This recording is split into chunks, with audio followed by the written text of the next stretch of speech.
back to it. See, some of them like killing you. Some of the police like to kill people. Some of the police are not really police. They're thugs like you are. Like some of you are. Excuse me. They're thugs like some of you are. And so many times thugs are running into the innocent both ways. Meaning that some of the thug police are killing innocent people. And some of the thug people are killing innocent police. And every now and then y'all run right into each other. Thug against thug. See, just because you the police don't mean that you're not a thug. You just got a job. You could be, that badge could be covering up God knows what. And of course, all of you black folks running around here talking about you innocent are not innocent. Some of y'all are very dangerous people.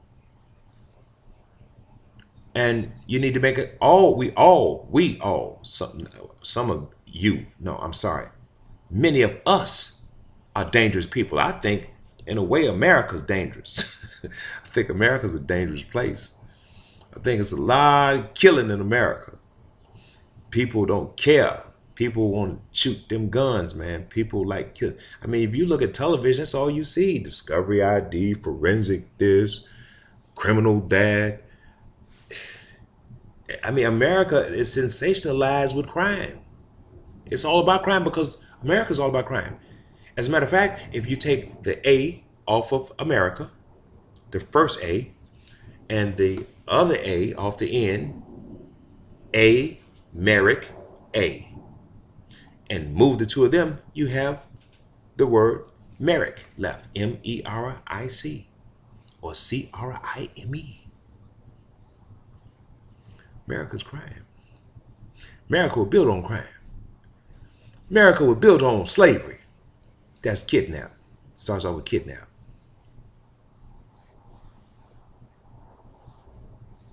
Robbery. Robbed them folks of everything they had. Brought them over here, kidnapped. Raped them. Men and women. Hung them. Burned them. How many crimes is that? If you look at the book of crime, murder is a capital offense. Kidnapping, a capital offense. Rape, a capital offense. Hanging, lynching, a capital offense. All them capital offenses that was waged against black people. All capital offenses that people could be put to death for. Meaning that America could be put to death for those crimes against black folks. And those crimes against black people, then as time went on, you know, laws were made that when you commit a crime like that, like those crimes that were committed against black people, that those crimes were capital offenses and you could be put to death across this nation in different places that had the death penalty. So you see, black people have had a serious injustice waged against them for 450 years. There's no doubt about it. And for anybody to not understand that as a result of 400 years of this abuse, we are insane. You're lucky we act like we do act. Actually, America, if you think about it, we really kind of lucky that we not completely just all out lunatics. We really pretty composed for what we've gone through. Now, as I told you in the beginning, it's going to be a lot of jumping around, getting to the facts, and then we're going to have to go back and pull them out. I'm going to have to go back over these videos and pull them out because it's going to have to come out and I'm going to have to go back and capture it because I can't sit here and streamline this whole thing. I do the best that I can with it. I can't streamline this, so it's too much. The evil is too interwoven. There's too many layers for me to just say, okay, and it went like this because it's not layered like that. It's bound up and it's just, whoo. You got to get it as you can get it. You pull it out and then go back and then put it back together, and let's look at it clearly. Like, for example, I can get up to the point right now just to give you a precise example of what I'm saying, and we can go to the question: why are the police killing black people in America for very petty offenses like selling cigarettes, stealing some type of tobacco item out of a store, trying to run away from you,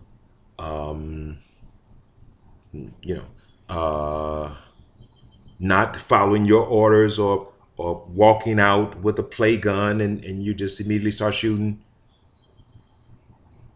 Why are they doing that? What's got the police on the spot, locked and loaded when it comes to black folks? Because black on black crime is so thick, and you're so violent, so dangerous, and then you're in pockets of gangs all across the nation doing all types of crimes. All type of crimes now. Robbing, carjacking, stealing, killing, slanging drugs. I mean, you're doing all kind of crimes. So the police is coming in and they locked and loaded. They scared. So, because they want to go home.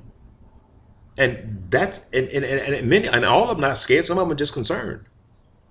And then some of them ready for a confrontation with you. Some of them ready to see you with your guns. Some of them ready to do you with their guns. So they getting out the car with the hand on it, ready to pull. What you think the thought is in his mind? If you make any false move, why? Did you bring that on yourself? Now, I'm going to say it like this. Did you bring that on yourself? Sort of, kind of. Not really. What you mean by that, Ramondo? How can you sort of, kind of, not really bring it on yourself? Because you didn't initially do this to yourself. But it's up to you to do something about it. Especially when you finally realize what's going on with you. What's wrong with you? See, maybe you don't understand. Let me get clear with you. Something is wrong with you. What's wrong with you? You don't want to hear, do you? I told you earlier that we are in hell. I finally broke that down and let you know. Now you can believe it or not, but you're in hell. And it's the reason why you're in hell. See, every time I say something, it's going to be a talking point, and we're going to put all them talking points together. You in hell. And in hell, see, it's a reason why you in hell. That reason is you insane. You crazy. You have lost your mind. See, so when you insane, it's easy for you to wind up in hell. Because you're doing crazy shit. And that brings about hell. What is hell? Violence, confusion, anger, frustration, lying, stealing, killing, on and on and on and on. You know what I'm talking about. It's all of the evil, all of the sins. You're born into a world of sin. Are you a born sinner? No. You're born into a world of sin and you become a sinner. With multiple, you learn all kinds of sin.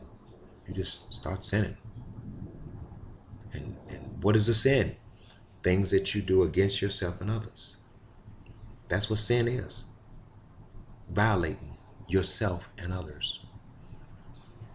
And most of us that are in this sinful world of hell don't even know it. Meaning that we're not voluntarily participating. We doing unbeknownst unto ourselves. We don't even know that we're in hell. We don't know that we're insane. We don't know we doing evil on a daily basis to each other. We think that, see, let me tell you something about the golden rule. There is a rule. Remember I told you, I said that the abyss is full of different types of evil, and that the clarity and the simplicity of the antidote and the cure was stillness. It was the ability to be able to stop. Stop. What do you mean stop? Stop. Stop what? Stop doing what you're doing. Just stop. I'll give you an example. If everybody stopped doing what we were doing, the evil I'm talking about, for 1 hour, how many lives would be saved in the world? In America? Just stop. Just don't do no evil for 1 hour. For 1 hour, don't do no. Okay, y'all can do it for an hour. Okay, then not try for 24 hours. For 24 hours, don't do no evil. What is evil? Sin. What is sin? Crimes against yourself and others. What are crimes against myself and others? Anything that hurts you and your family. Like what? Smoking cigarettes. Drinking alcohol.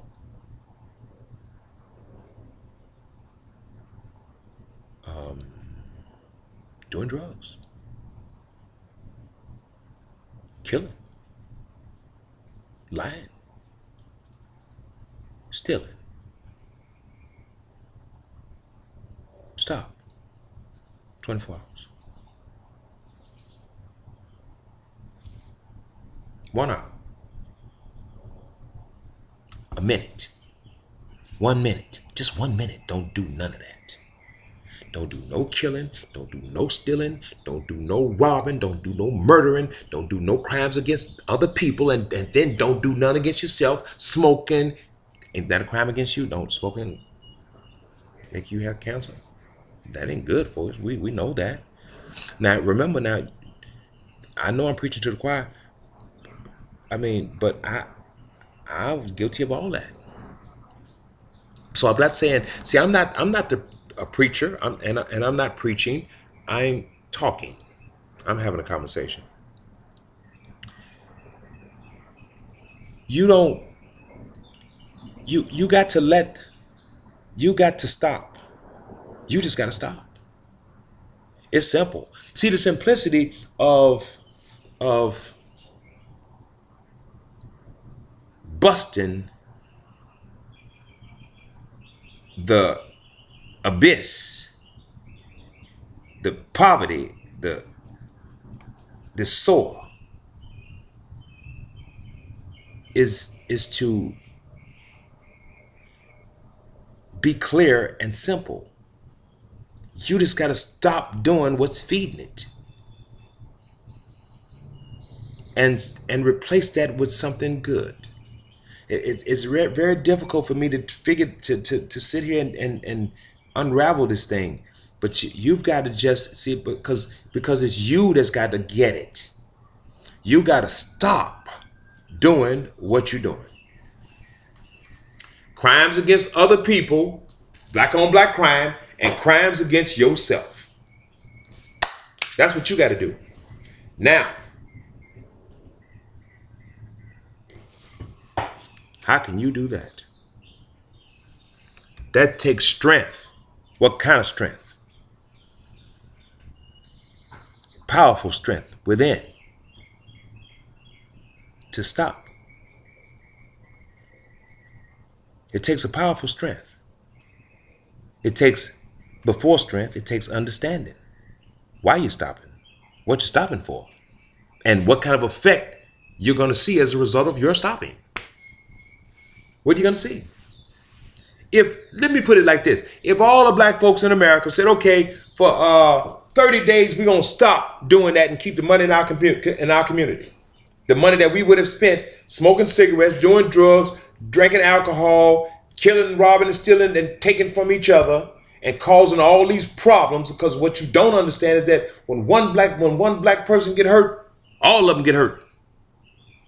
You ain't just hurting just that one, your neighbor over there. That hurt the whole community. What's wrong with y'all? You got to be able to see that. What makes you see that? You got to understand that this is your family. You don't want to hurt your own family. You want to help your family. Look at your family. Your family is strong. If we were all together on the same page just for an hour, your family can do some wonderful things. Your family's strong, man. You don't even understand how strong your family is. See, black folks ain't got no reason to be in the abyss. You don't have to be in this abyss. You can change that tomorrow. I told you that you have to stop doing what you're doing. Then when we stop, what's happened? Okay, so we all stop. Have we ever stopped before at one time? Yes. Where? We had a big stop when we was at the Million Man March. We stopped doing what we were doing. For that time, those few days, and that was beautiful. We stopped doing what we were doing, but we didn't finish. We began the stopping, but we didn't finish stopping. We began to stop, but we didn't finish stopping. See, we were supposed to finish stopping. We were supposed to stop and not go back, but we went right back and got worse. We could brag about the Million Man March all day long. My song, New World Order, was the lead track. I could be happy about that. Hey, I wrote the song New World Order to the Million Man March movie. Get on the bus. And it didn't do nothing. It lasted a few days. It was beautiful for a few days. And now we worse than we ever been. We right back. And some more. Killing, robbing, and stealing. We went to the Million Man March to talk about stop killing, robbing, and stealing, and doing the things that you do to yourself. Come together as one. Uh-oh. Zephaniah 2. Gather together. Yeah, gather together, O nation not desired, before the decree come down upon you. Before I come down upon you with all my fierce anger. You're bringing it on yourself, Black America. You're bringing this on yourself. We could blame the police. They playing their part. Everybody playing their part in this conspiracy. This is a worldwide conspiracy. Everybody involved. That's why you see what you see all over the world right now. You see all these fights in all these countries. We gonna talk about that at another time, because that's just when the tentacles just spread out all over the world. But see, we'll concentrate on the belly of the beast, because it's your belly.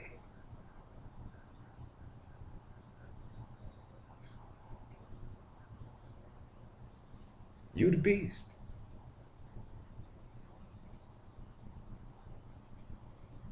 Wow.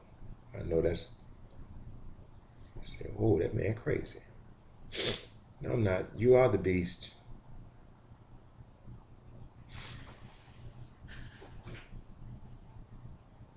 You became the beast from an infection.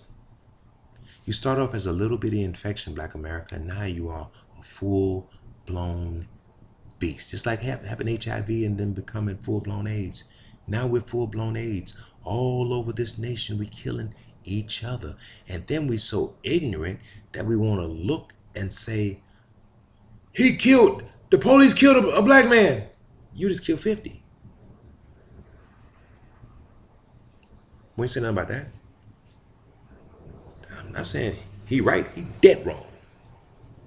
But he's reacting from what you are presenting. You are showing him that it's all right to kill your family, so he just getting a piece too.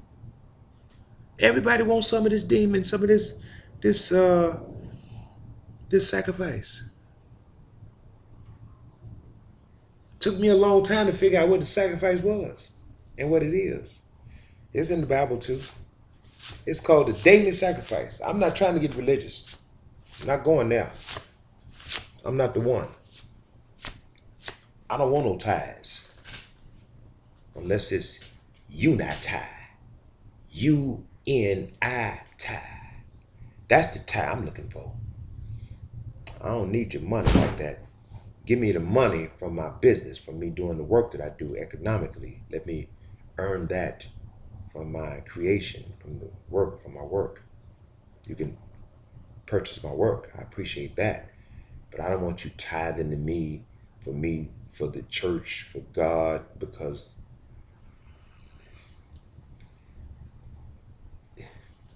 it just doesn't make sense.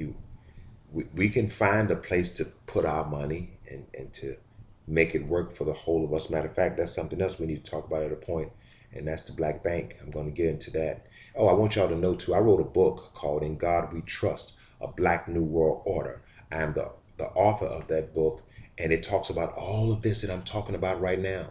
I wrote that book in the year 2009, and I wrote that after having a conversation with Mr. Curtis Mayfield about the New World Order, and not the one that Daddy Bush was talking about either. I'm talking about a New World Order for Black people in America, to get our thing together, to become one nation with God. God being, all of us being on the same page, meaning that we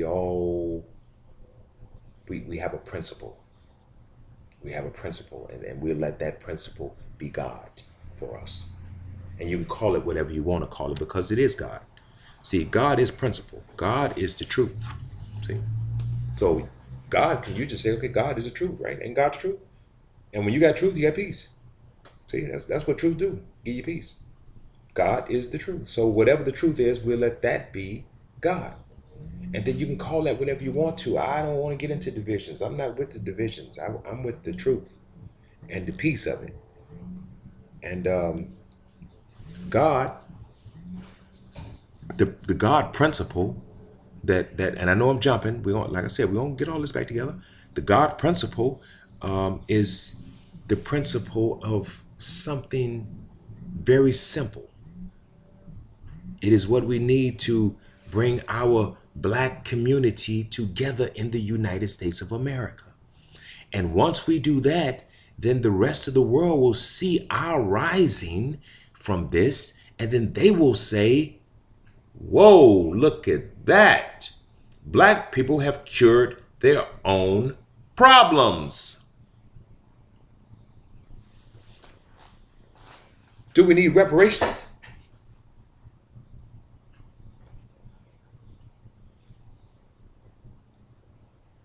Maybe. I mean, from white folks. If they want to help us, I think that'd be a really good thing to do. We could use a hand out of the abyss. But is it their responsibility to do that? I would say yeah. I would say yes. But are they gonna do it? No. So who can do it and who will do it? That's the question.